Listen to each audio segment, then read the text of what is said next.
Belarus, a country of Eastern Europe.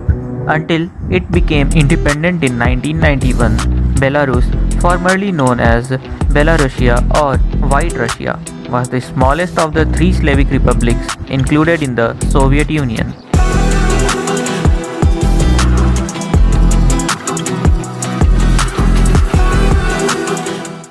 Belarus has long been known as the last dictatorship in Europe.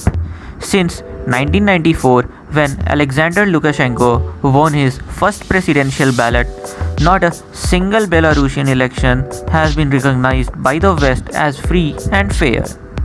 As a result, during most of the 26 years of Lukashenko's tenure, Belarus was under US and EU sanctions for human rights and democracy violations.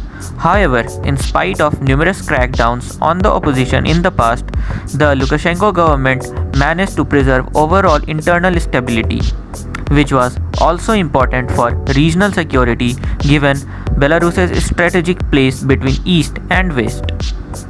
However, because Belarus has now entered the most serious and dramatic political crisis in its contemporary history, this time might be different. In 1995, Lukashenko made a remark in which he named Adolf Hitler as a role model for his presidential system in Belarus, and also said the history of Germany is a copy of the history of Belarus. This shows his mentality about dictatorship in Belarus. The freedom of press and public in Belarus are always questionable. Freedom of the press in Belarus remains extremely restricted. State-owned media are subordinated to the president, and harassment and censorship of independent media are routine. Arbitrary detention, arrests, and harassment of journalists are the norm in Belarus. Just a couple of days back, a journalist named Roman Petrosevich was accused of being a terrorist and arrested him from an ongoing flight using fighter planes. All he did was raising voice against the president of Belarus. Belarus is a landlocked country bordered by Lithuania and Latvia to the northwest, by Russia to the north and east, by Ukraine to the south, and by Poland to the west.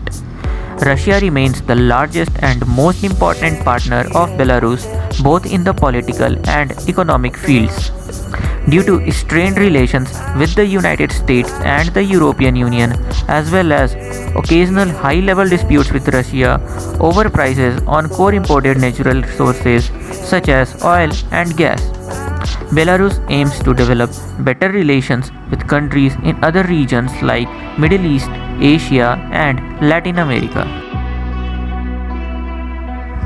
Belarus and Russia are working very closely together regarding their military.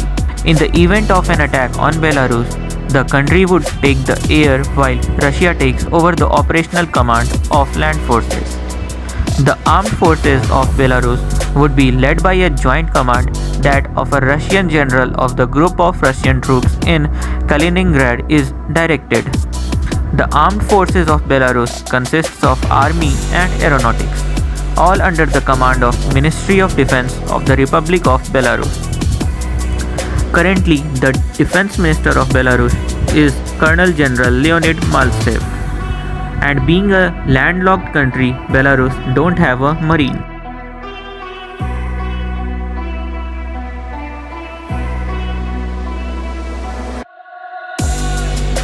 The economy of Belarus is the world's 72nd largest economy by GDP based on purchasing power parity. As part of the former Soviet Union, Belarus had a relatively well-developed industrial base. It retained this industrial base following the breakup of the USSR, as well as a broad agricultural base and a high education level. Since the disintegration of the Soviet Union under Lukashenko's leadership, Belarus has maintained government control over key industries and eschewed the large-scale privatizations seen in other former Soviet republics. Belarus is a country which has faced a lot of ups and downs, but the people of Belarus remain stick and strong that make the country stable and a place to live despite of the dictatorship of the ruling government.